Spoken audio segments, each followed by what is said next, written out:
கோவை காரமடை கட்டாஞ்சி மலையில் முகாமிட்ட சுமார் 10க்கும் மேற்பட்ட காட்டு யானைகள் கூட்டம். உணவு தேடி பேக்கரியின் ஷட்டரை தட்டிய காட்டு யானைகளால் அப்பகுதி மக்கள் அச்சம்.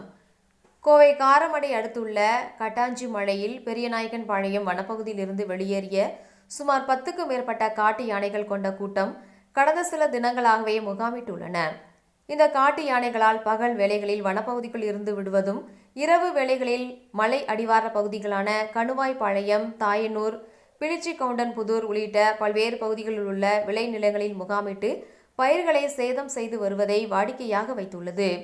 இந்த நிலையில் நேற்று முன்தினம் இரவு கட்டாஞ்சி மலையில் இருந்து வெளியேறிய சுமார் 10க்கும் மேற்பட்ட காட்டு யானைகள் கொண்ட கூட்டம் மலை அடிவார பகுதியில் உள்ள செல்வராஜ் என்பவருக்கு சொந்தமான பேக்கரிக்கு உணவு தேடி வந்து பேக்கரி ஷட்டரை தட்டியுள்ளன.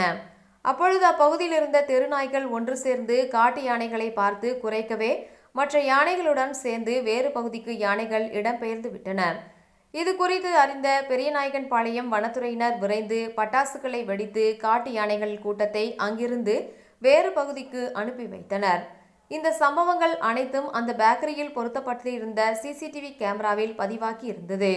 உணவு தேடி பேக்கரியின் ஷட்டரை தட்டிய யானைகள் குறித்த வீடியோ தற்போது சமூக வலைதளங்களில் வைரலாகி வருகின்றது.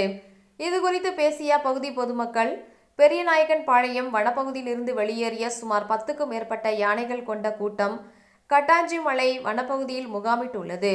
இந்த யானைகள் கூட்டம் பகல் வேளைகளில் வனப்பகுதிக்குள்ளும், இரவு வேளைகளில் ஊருக்குள்ளும் நுழைந்து விளை நிலங்களில் பயிர்களை சேதம் செய்து வருகின்றது.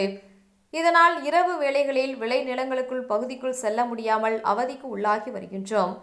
எனவே வனத்துறையினர் காட்டு யானைகள் கூட்டத்தை அடர்ந்த வனப்பகுதிக்குள் விரட்ட உரிய நடவடிக்கை எடுக்க வேண்டும் என்றனர்.